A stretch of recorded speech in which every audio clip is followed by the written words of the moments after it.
ఏడాది పాటు బంగారం కొనుగోళ్లు వాయిదా వేయాలని చెప్పిన ప్రధాని దానిపై స్పష్టత ఇచ్చి ఉంటే బాగుండేదని అంటున్నారు మహిళలు. స్టేట్మెంట్ ఇచ్చిన కొద్ది గంటల వ్యవధిలోనే బంగారం రేటు భారీగా పెరిగిపోవడంతోనూ కొనే పరిస్థితి లేదని కాకినాడ మహిళలు అంటున్నారు. రాబోయే రోజుల్లో బంగారంపై రుణాలు కూడా ఇవ్వరేమో అని అనుమానాలు వ్యక్తం చేస్తున్నారు. డబ్బులు దాచుకుని కొంతమంది బంగారంపై పెట్టుబడి పెడతారని, వాటన్నింటికీ వివరణ లేకపోతే ఎలా అని ప్రశ్నిస్తున్నారు. పెళ్లిళ్లు, పూజలు వచ్చాయంటే బంగారం కొనక తప్పని పరిస్థితి ఉంటుందని అంటున్నారు మహిళలు. మరింత సమాచారం మా ప్రతినిధి సాయి సుధీర్ అందిస్తారు. పాటు గోల్డ్ కొనుగోళ్లను వాయిదా వేసుకోవాలని స్వయంగా ప్రధాని చెప్పడం, మరొకవైపు దిగుమతి సుంకాన్ని 6% నుంచి 15% పెంచడంతో గోల్డ్ షాపులన్నీ కూడా దాని ప్రభావం చాలా స్పష్టంగా కనిపిస్తుంది. ఒకవైపు ప్రధాని ఆ విధంగా ఎందుకు చెప్పారు? దేశానికి ప్రధానిగా ఉన్న వ్యక్తి గోల్డ్కి సంబంధించి వాయిదా వేసుకోవాలని చెప్పడం, అంతలోనే కొన్ని గంటల తర్వాతనే దిగుమతి సుంకం 6 నుంచి 15% పెరిగిపోవడంతో గోల్డ్ కూడా భారీగా పెరిగిన పరిస్థితి. చాలా చోట్ల చిన్న చిన్న షాపులు కావచ్చు పెద్ద షాపుల వరకు కూడా పూర్తిగా దాని ప్రభావం కనిపిస్తుంది.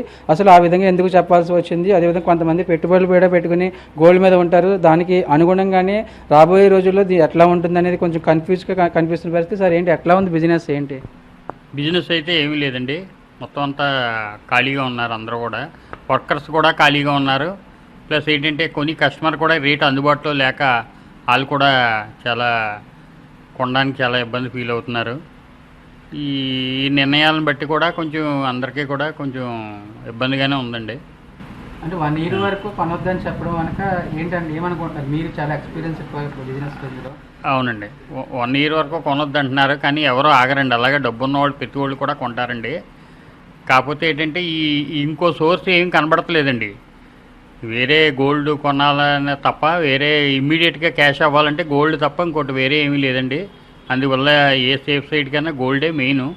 గోల్డ్ కొని తీరుతారండి తప్పకుండానే. ఎన్ని వద్దన్నా ఎన్ని ఏమన్నా ఇది ఇవాళ నుంచి వచ్చింది కాదండి, గత 100 సంవత్సరాల నుంచి కూడా ఇంకా గోల్డ్ బ్రిటిష్ వాళ్ళు వెళ్ళిన దగ్గర నుంచి కూడా మన వాళ్ళందరూ గోల్డ్ కొంటున్నారు. సేల్స్ అనేది చాలా కనిపిస్తుంది. కొంతమంది గిఫ్ట్స్ రూపంలో గోల్డ్ ఇస్తారు. సరే ఏంటి, ఎట్లా మీరేం కొంటున్నారా? మరి ఏంటి, ఎట్లా ఉంటుంది? ఏం బాగా రేటు పెరగటం వల్ల జనాలు కొనే సామర్థ్యం తగ్గిపోయింది సార్. అనుకున్నట్టుగా ఇన్కమ్స్ పెరగకపోవడం వలన ఈ గోల్డ్ ఒకసారి పెరిగిపోవడం వలన చాలామంది వెనుకొని చేస్తున్నారని గోల్డ్ కొన్నందుకు.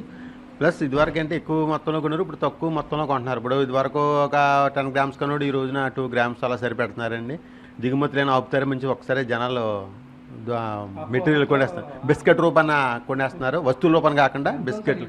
బంగారం ధర వచ్చి 10,000 దాటిన దగ్గర నుంచి స్థానికంగా నివసించే స్వర్ణకారులకి పనులు లేకుండా అయిపోయాయండి. ఈ ధరలు తగ్గితే అన్న వాళ్ళకి అవకాశం ఉంటుందండి. కనీసం వెండి కూడా ధర పెరగడం వల్ల వెండి వస్తువులు కూడా తయారీ లేదండి. స్వర్ణకారులకి అయితే చేతి వృత్తుల వాళ్ళు బాగా ఇబ్బందుల్లో ఉన్నారండి ఈ ధరలు పెరగడం వల్ల. ప్రైమ్ మినిస్టర్ చేసిన కామెంట్స్, అదేవిధంగా దిగుమతి సుంకం ప్రస్తుతం 6% నుంచి 15% వరకు పెరగడంతో దాని ఇంపాక్ట్ అనేది చాలా స్పష్టంగా కనిపిస్తుంది. మార్కెట్ అనేది కొంచెం కన్ఫ్యూజ్గా ఎక్కువ కనిపిస్తున్న పరిస్థితి. కొంతమంది ప్రస్తుతానికి అయితే సేల్స్ అనేది తగ్గినప్పటికి కూడా రెగ్యులర్గా గోల్డ్ మీద పెట్టుబడులు పెట్టే వాళ్ళు రెగ్యులర్గా కనిపిస్తూనే ఉంటారని చెప్తున్నారు. దానికి అనుగుణంగా కొంతమంది అయితే బిస్కెట్ రూపాయలు మేడం ఏంటి గోల్డ్ తీసుకున్నారు, ఏంటి ఎట్లా ఉంటుంది? రేట్ పెరిగింది అంటున్నారు. చాలా బాగుందండి. రేటు పెరిగిందండి. ఇంకా మాలంటే కొనుక్కోవాలంటే కష్టమే. ఇది చూసుకోవచ్చు. ఈ ఒక్కసారిగా దిగుమతి సుంకం అనేది 6 to 15% పెరగడం, మరొక వైపు గోల్డ్ రేట్ కూడా 1 గ్రాము 16,500 వరకు ప్రస్తుతానికి పెరుగుతుందని చెప్తున్నారు. ప్రైమ్ మినిస్టర్ చేసిన కామెంట్స్తో మార్కెట్లో అనేది ఒక కన్ఫ్యూజ్ అనేది కొనసాగుతుంది. ఎందుకు ఈ విధంగా స్టేట్మెంట్ ఇచ్చారు? 1 year వరకు కూడా గోల్డ్ కొనుగోలు వాయిదా వేసుకోవాలి ఎందుకు చెప్పారని దానికి అనుగుణంగానే ప్రస్తుతానికి మార్కెట్కి సంబంధించి కన్ఫ్యూజ్ కొనసాగుతుంది. రాబోయే రోజుల్లో కూడా దీని ప్రభావం చాలా స్పష్టంగా ఉంటుందని గోల్డ్ షాప్ నిర్వాహకులు